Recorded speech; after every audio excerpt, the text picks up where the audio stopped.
Hey, what's up guys, it's Apollo Uchiha here, back with a brand new one shot, and it's a story written by Joshua93, and it is What If Naruto Married Sakura. And before continuing this, I have an announcement to make. I'm not going to be continuing What If Naruto the Pathless Sage. I know, I apologize for not continuing this story, but many of you guys commented in the previous video's comment section that it was already posted on YouTube by Anime King.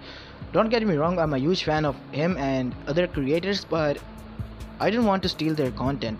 I mean, if they have already posted it, and I apologize to him and to you guys as well for that. And yeah, I really thank you for suggesting so many comments and ideas in the comments. Yeah, that's pretty much it. And if you haven't, please leave a like and subscribe to my channel. And without further ado, let's continue our story. Sakura arrived what was left of the Valley of End, her emerald eyes spotting Naruto and Sasuke next to each other, bloody and beaten and each missing an arm. Sakura felt her heart race and with fear as she quickly jumped over to the two. "Sakura-chan," yelled Naruto as Sakura landed in front of them, and immediately went into medic mode as she placed her hand over both Naruto and Sasuke's injured arm, pouring medical chakra into them. "Sakura, I..." started Sasuke before he was interrupted by Sakura. "Don't, I need to concentrate," said Sakura as she fought back tears. "I'm sorry," said Sasuke with sadness in his voice. Naruto stared at the two sadly before turning his head away, unable to look at them. "Sorry? You're sorry? Do you think that by just saying sorry that it will make everything you did not only to me but Naruto as well disappear like that?" yelled Sakura as her tears fell from her eyes as she glared at the ground. Both Naruto and Sasuke looked at Sakura in surprise, not expecting something like that from her. "Sakura," started Sasuke before he was once again interrupted by Sakura. "I said don't, Sasuke, and I mean what I said. Saying sorry is not going to change anything, so don't even try it," said Sakura as she finished healing with what was left of their arms. Naruto sat up and was about to say something before he felt Sakura slap the back of his head before she hugged him just like she did after he defeated Pain. "Baka," she cried on his shoulder as her grip on him tightened. Naruto's face softened as a small smile appeared on his face as she turned the hug, bringing Sakura closer to him. "Thank you," murmured Sakura. "Huh? What was that?" asked confused Naruto, causing Sakura to chuckle. "Thank you for keeping your promise to me, even though I tried to break you out of it," replied Sakura, referring to the fake confession at the Land of Iron. "You don't have to thank me, Sakura-chan," said Naruto. "I know, but I want to. I'm also thankful that you are okay. I almost lost you once. I don't want to lose you again. I don't know what I would do without you," said Sakura, referring to the moment where Naruto just about to die after Kurama was extracted from him, as tears poured out of her eyes. "Sakura-chan," murmured Naruto as he rubbed Sakura's back to calm her down as we whispered, "I'm okay," over and over until Sakura calmed down. Sasuke watched them silently when he felt a hand on his shoulder, causing him to look up to find that it was Kakashi. After a few minutes, Naruto and Sakura reluctantly let go of each other. "You know what you guys have to do now," Sakura said, sobbing the mood, wiping the tears from her eyes. They both nodded, knowing they had to undo the infinite Tsukiyomi. "So how are we going to do this?" Naruto asked as he looked at his missing arm. "I got an idea. Why don't the two of you use your good arms? You should still be able to use the jutsu with your other hands," recommended Kakashi. Quickly catching on, Naruto and Sasuke extended their good arms towards each other. Together they formed a hand seal and performed the jutsu. All across the world, the infinite Tsukiyomi cocoons were opened. Shinobi and people across the globe were awakened from their dream worlds. Next, Sasuke released the tail beast from their trance. Naruto and Kurama quickly found each other and shared a toothy fox grin. Link break. A few weeks later, the original Team 7 stood at the village gates ready to see one of their members off.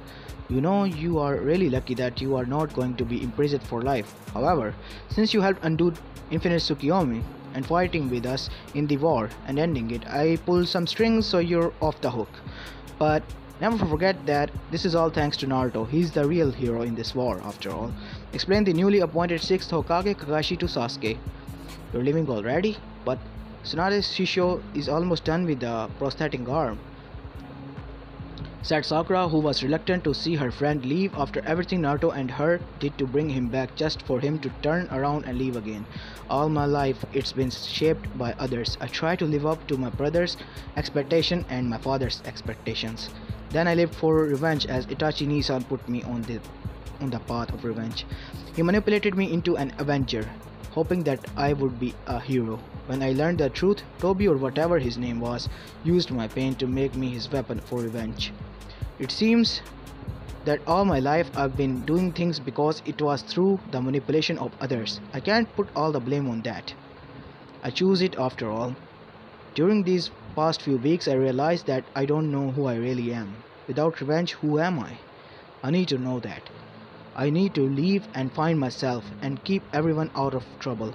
I need to understand my place in life, explained Sasuke. What if I told you that I wanted...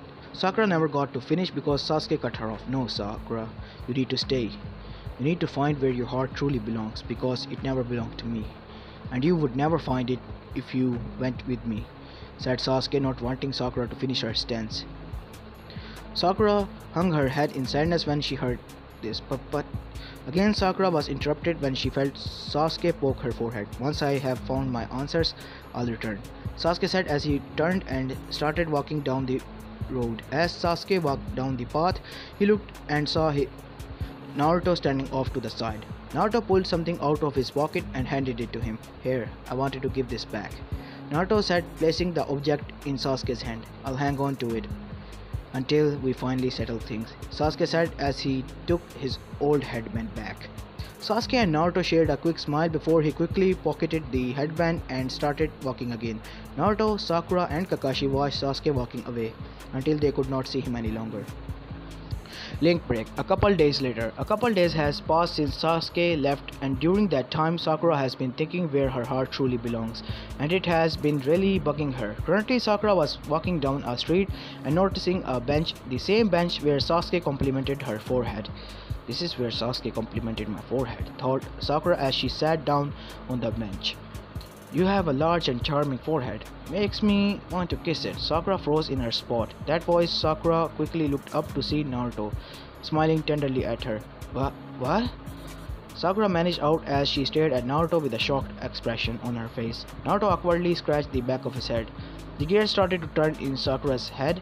Everything started to click into place. She had based her whole love of Sasuke on that memory, only to find out that it was Naruto all along. That was you. All those years ago, Sakura said as she felt tears sitting her eyes. Naruto answered with a nod of his head. Why did you never tell me? Asked Sakura. Naruto gave her a solemn look. Let's be real here, Sakura-chan. You wouldn't have listened to me back then. In fact, you would have... He was cut off by Sakura, ignored you, and called you annoying. Sakura looked down as she finished the sentence for him. She then sighed. I was a bitch to you back then, wasn't I? You were not a bitch, Sakura-chan. You were never and you will never be, said Naruto, trying to cheer her up, but all she did was shake her head in disbelief. Naruto, I didn't know how good your transformation jutsu was, and it had always puzzled me as to why Sasuke was acting so strange. Come to think of it, you did a really good job as Sasuke, and I wouldn't have been confused if he didn't call me annoying. A few minutes later.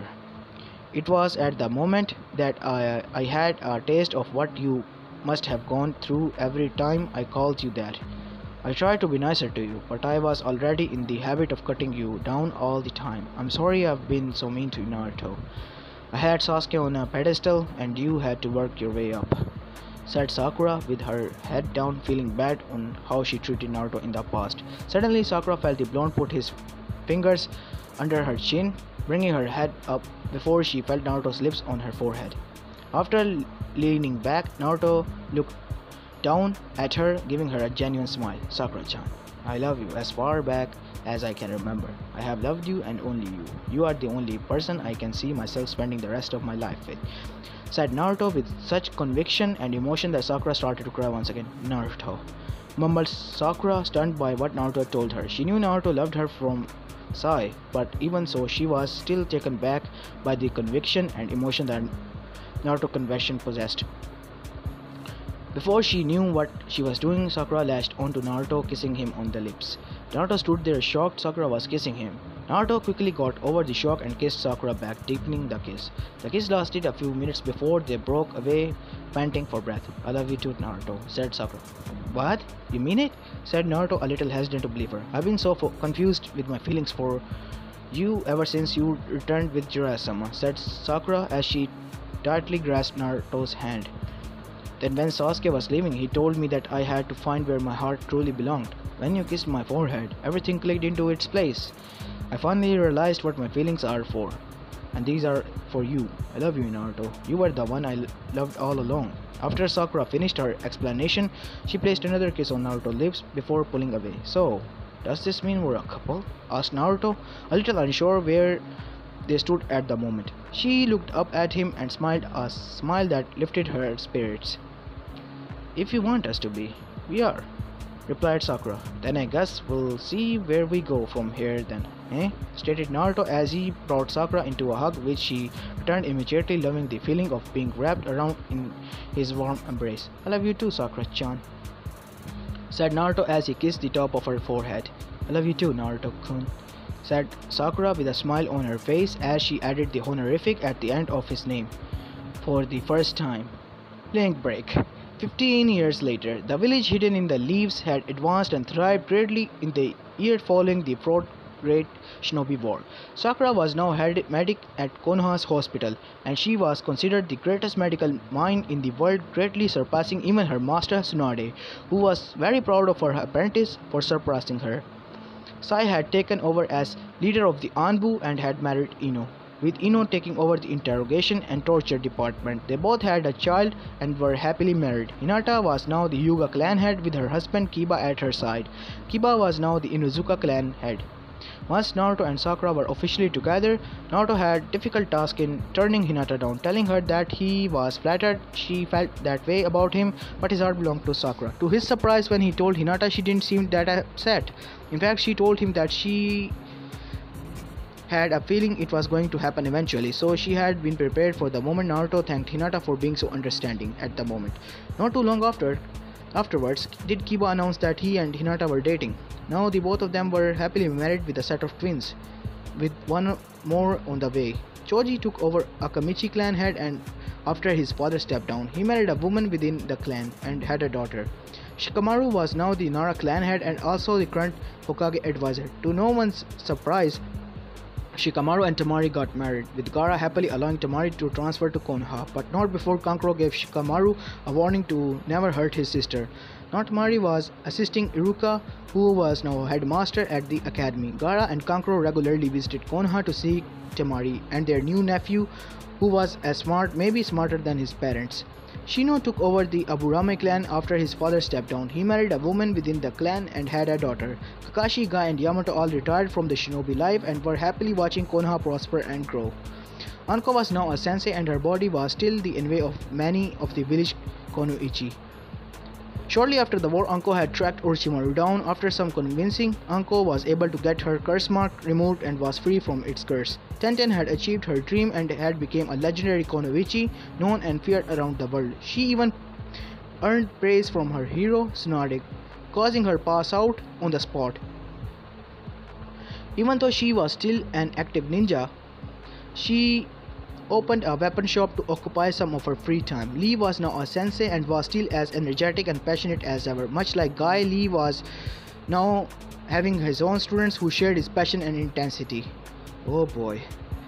Anyways, now we get to Naruto, who was happily humming as he typed on his computer. Naruto glanced at the clock and a smile spread across his face. Just a few minutes more and I can go visit Sakura-chan at the hospital. Then I can pick up Shinachiku. Man, I have read this story 2 times but I can't pronounce his name even. I'm gonna say his name as Shina, okay? Shina. And Minato and Kushina are from the academy. Naruto thought happily as he hurried his typing, trying to finish the last of his work. Suddenly the door of the office burst open and Mogi and Udan standing in threshold. Lord 7th, they both yelled. There has been a vandalism, Mogi said, running up to the desk. Naruto sighed and pushed his chair out from his desk. He straightened out his Hokage robes, which were orange with black flames along the bottom. Let me see. It's Shina again, isn't it? Naruto said, standing up. Why don't you turn around and look out the window? Shikamaru drawled out as he pointed out the window. Naruto turned around and spotted the Hokage monument covered in red paint with his son hanging from a rope. A smile graced Naruto's face before he started to panic as he came to the realization that Sakura would blame him for telling Shina about when he painted the Hokage monument at his age. Naruto jumped out of the window and ran towards the monument. Kami, Shina, you better pray I get there before your mom does. Otherwise she will blame me for this. And she is scary when she is angry, Naruto thought as he sprinted through the streets. Everyone Naruto passed was looking at the monument, but none of them seemed upset. They were all chuckling and smiling. Right as Naruto got to the Hokage monument, he heard a voice that scared him, the sound of his angry wife. Shanaro, yelled the wife of the seventh as she landed on the top of monument with a chakra enhanced punch. In front of Shina, there was a small crater, and on where she landed as the aura of terror radiated from her. Sad boy was shivering in fear, for he knew the look on his mother's face. She was pissed off. Mom, said a scared Shina. Shina Uzumaki, what have you done? Today is a very big day for your father and this village, and you vandalized the monument? You, mister, are in a whole lot of trouble. You will clean this monument this instant, said an angry Sakura. I was just trying to be like Dad, said Shina. So, Sakura-chan, give Shina a break. He just wants to be like me, said Naruto as he tried to calm Sakura down against his battered judgment. Sakura changed her focus from her son and directed her attention to Naruto, who had just landed next to her. She pointed her fingers at him. You planted the seed in him last night during dinner. You told him about your exploits as the prankster, and this happens. Look of all the things he managed to write on you. Genius was on it. What have you taught him? Scolded the pinklet as she grabbed the collar of her husband and shaking him. At that point of time, the sound of a baby laughing and clapping her pudgy hands together brought the three attention to the sling that Sakura was carrying on her back. On the sling was a baby. This baby on her sling had pink hair like her mother and blue eyes like her father. Her name was Katsumi Uzumaki. She was born just 5 months ago. It was obvious that she was amused at her brother and father being pulverized by her mother. Letting go of Naruto, Sakura brought her sling to her front. Sakura went into her mother mode and tickled the little baby, making her laugh even more. Naruto and Shina took the opportunity to try and escape the pinket's wrath, but were stopped when they felt her glare on their backs. And where exactly are you two going? Asked Sakura. Nowhere, both Naruto and Shina replied at the same time. Damn right you are. The two of you are cleaning this monument up right now, ordered Sakura. Oh man, Shina whined. Why do I have to clean it, Sakura-chan? Whined Naruto. Because you gave our son the idea in the first place. Now get clean, yelled Sakura as her head grew several times its normal size before returning to its normal size. Now start cleaning or no ramen for a month, said Sakura, causing Naruto and Shina eyes to widen in shock. Threatening them with no ramen always seemed to get them to do what she wanted them to do. I bet I can clean the monument faster than you, Dad, said Shina before starting to clean the monument. You're on, said Naruto as he joined in his son cleaning the monument. What those two would do to keep their ramen, their precious ramen, Sakura thought. Sakura just shook her head as she watched her husband and son cleaning the monument, leaving it to the two of them to make cleaning a race. What am I going to do with these two? Thought Sakura before she turned away and headed towards home. Sometimes she wondered how her life has came to this. But as she looked back at her husband and son and back down to her giggling and laughing daughter in her arms, she smiled as she knows she wouldn't change it for the world. As this is where I'm going to be leaving this story off, guys. That's the end of the story. You can call it the happy ending if Naruto married Sakura. And this is Apollo Uchiha and I am signing out. Peace.